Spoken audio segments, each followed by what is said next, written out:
আচ্ছা, আমরা তো রোজই রাস্তা দিয়ে যাতায়াত করি, তাই না? কিন্তু কখনো কি মাথায় এসছে যে এই যে মসৃণ কালো রাস্তা, এর নিচে ঠিক কি আছে? এটা কিন্তু শুধু পাথর আর আলকাতরা একটা সাধারণ মিক্সচার না। এর পেছনে আছে দারুণ ইন্টারেস্টিং সায়েন্স, যেটা আমাদের জার্নিকে সেফ আর কমফোর্টেবল করে। আজকে আমরা যে ব্যাপারটা নিয়ে কথা বলবো সেটার জন্য আমাদের গাইডলাইন হবে north south university transportation engineering ল্যাবের এই ম্যানুয়ালটা। এটাকে বলতে পারেন একটা রাস্তা বানানোর সিক্রেট ব্লুপ্রিন্ট। চলুন দেখি একটা পারফেক্ট রাস্তা বানানোর আসল রহস্যটা কি। তো সবার আগে যে প্রশ্নটা মাথায় আসে সেটা হলো, রাস্তা ভাঙে কেন? গাড়ি চালাতে চালাতে হঠাৎ একটা বড় গর্তে চাকাটা পড়লে যে ঝাঁকুনিটা লাগে, সেটা নিশ্চয়ই সবার পরিচিত একটা অভিজ্ঞতা, তাই না? খুব বিরক্তিকর লাগে। কিন্তু কখনো কি মনে হয়েছে কেন কিছু রাস্তা এত তাড়াতাড়ি ভেঙে যায় অথচ অন্যগুলো বছরের পর বছর একদম ঠিকঠাক থাকে? এর পেছনের কারণটাই কিন্তু আমরা আজকে খুঁজে বের করব। আসলে এর পেছনে কোনো ম্যাজিক নেই, আছে সলিড সায়েন্স, মানে ম্যাটেরিয়াল সায়েন্স। একটা রাস্তা কতদিন টিকবে সেটা পুরোপুরি নির্ভর করে এর উপাদানগুলো কতটা ভালোভাবে বেছে নেওয়া হয়েছে আর সেগুলোকে কতটা কঠিন পরীক্ষার মধ্যে দিয়ে যেতে হয়েছে তার ওপর। আচ্ছা, চলুন তাহলে একটু গভীরে যাই। দেখি তো এই অ্যাসফল্ট জিনিসটা ঠিক কি দিয়ে বানানো। একটা রাস্তাকে যদি আমরা ভাঙি তাহলে মেইনলি দুটো জিনিস পাব। এক হলো অ্যাগ্রিগেটস, মানে বিভিন্ন সাইজের পাথর। এগুলো হলো রাস্তার কঙ্কাল, মানে স্ট্রাকচারটা ধরে রাখে। আর ২ নম্বর হলো বিটুমিনাস ম্যাটেরিয়াল, মানে আমরা যেটাকে পিট বা আলকাতরা বলি। এটা হলো সেই আঠা যা এই সব পাথরকে একসাথে শক্ত করে ধরে রাখে।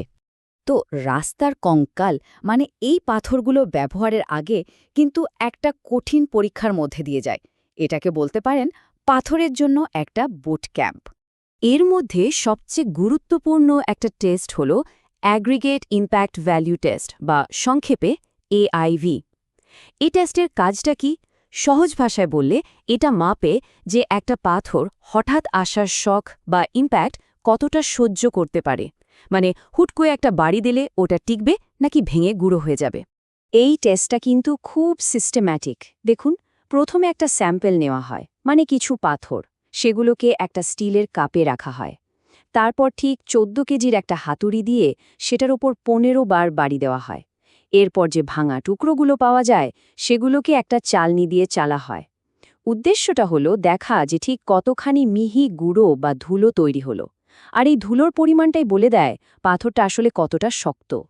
সো সোজা হিসাব, যত কম ধুলো পাথর ততটাই শক্ত আর রাস্তার জন্য পারফেক্ট।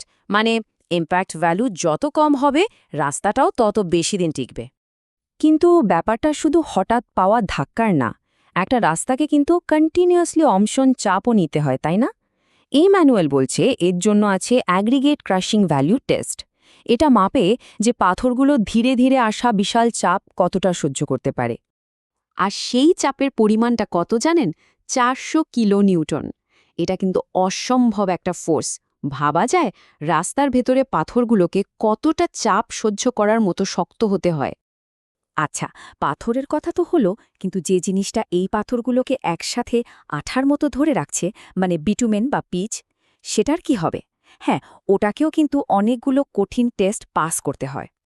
এই ল্যাব ম্যানুয়ালে বিটুমেনের জন্য কিন্তু টেস্টের একটা লম্বা লিস্ট আছে। যেমন ধরুন সফটেনিং পয়েন্ট টেস্ট। এটা দিয়ে দেখা হয় যে ঠিক কোন টেম্পারেচারে পিচটা নরম হতে শুরু করে। আমাদের দেশের মতো গরম জায়গার জন্য এটা কিন্তু খুবই ইম্পর্ট্যান্ট। আবার ধরুন ভিসকসিটি টেস্ট। এটা মাপে পিচটা কতটা ঘন, কারণ বেশি পাতলা হয়ে গেলে তো ওটা পাথরগুলোকে আর ধরে রাখতে পারবে না, তাই না? এরকম আরও অনেক টেস্ট আছে। মোদ্দা কথা হলো, এই সব টেস্টের একটাই উদ্দেশ্য, নিশ্চিত করা যে এই বাইন্ডারটা প্রচণ্ড গরম, ঠান্ডা বা ধারী গাড়ির চাপে কোনো অবস্থাতেই যেন ফেল না করে। তো এত সব ল্যাব টেস্টের কথা তো শুনলাম, কিন্তু বাস্তবে মানে রাস্তায় এগুলোর ইম্প্যাক্টটা কি? চলুন ল্যাবের রেজাল্টকে এবার রাস্তার সাথে মিলিয়ে দেখি। দেখুন, ব্যাপারটা খুবই সিম্পল।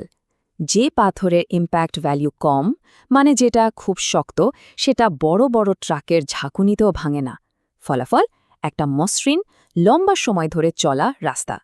আর অন্যদিকে যে পাথরের ইম্প্যাক্ট ভ্যালু বেশি, মানে যেটা দুর্বল, সেটা সহজেই ভেঙে গুঁড়ো হয়ে যায় আর রাস্তায় পটহল বা গর্ত তৈরি করে। তার মানে একটা রাস্তা কিন্তু শুধু ইট পাথরের একটা পথ না, এটা আসলে মেটেরিয়াল সায়েন্সের একটা দারুণ উদাহরণ, যাকে ডিজাইনই করা হয়েছে কন্টিনিউয়াসলি বিভিন্ন ফোর্সের বিরুদ্ধে যুদ্ধ করে টিকে থাকার জন্য। তো এরপর যখন কোনো মসৃণ হাইওয়ে দিয়ে যাবেন, তখন কি মনে হবে?